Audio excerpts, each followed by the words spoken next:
හරි. අපේ එදිනදා ජීවිතයේදී භාවිතා කරන්නා වූ අන්තර්ජාලය පිළිබඳ ඔබට නිවැරදි අවබෝධයක් පවතී.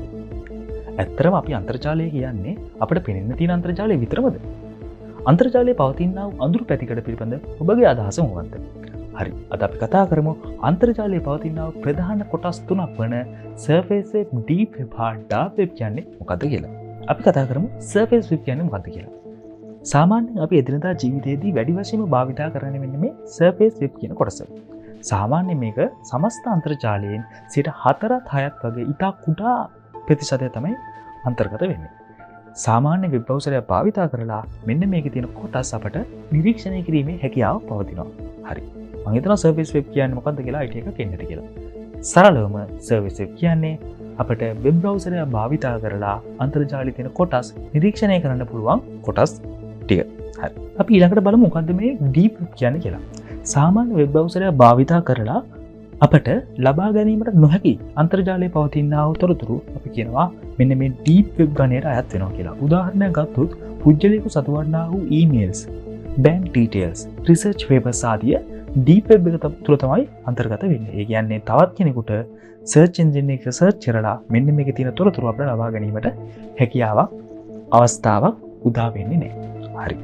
මම හිතනවා surface web එකයි deep web එකයි කියන්නේ මොකක්ද කියලා හොඳ idea එකක් එන්න ඇති කියලා. හරි. ඊළඟට අපි ඉතා වැදගත් කොටසකට තමයි යන්නේ. ඒ කියන්නේ ඊළඟට අපි කතා කරන්න යන්නේ dark web කියන්නේ මොකක්ද කියලා. හරි. අපි කතා කරමු dark web කියන්නේ මොකක්ද කියලා.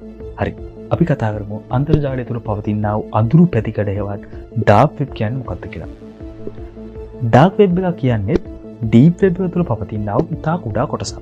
dark web එක තුළ වැඩි වශයෙන්ම ක්‍රියාත්මක වෙන්නේ නීති විරෝධී ක්‍රියාකාරකම්. උදාහරණයක් ගත්තොත් අභිආයුධ වෙළඳාම්, අවයව වෙළඳාම්, නීති විරෝධී මත්ද්‍රව්‍ය වෙළඳාම් ආදී. නමුත් සාමාන්‍ය පුද්ගලයෙකුට මෙන්න මේ dark web එක ලේසියෙන් access කරන්න බෑ. සාමාන්‍යයෙන් dark web එක access කරනවා නම් ඉතාමත්ම විශේෂ වූ browserයක් අවශ්‍යයි.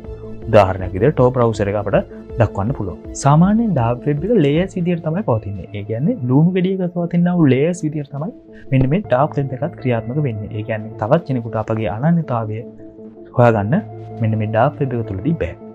හරි. මම හිතනවා deep web, dark web හා surface web කියන මාතෘකා පිළිබඳ හොඳ අවබෝධයක් එන්න ඇති කියලා.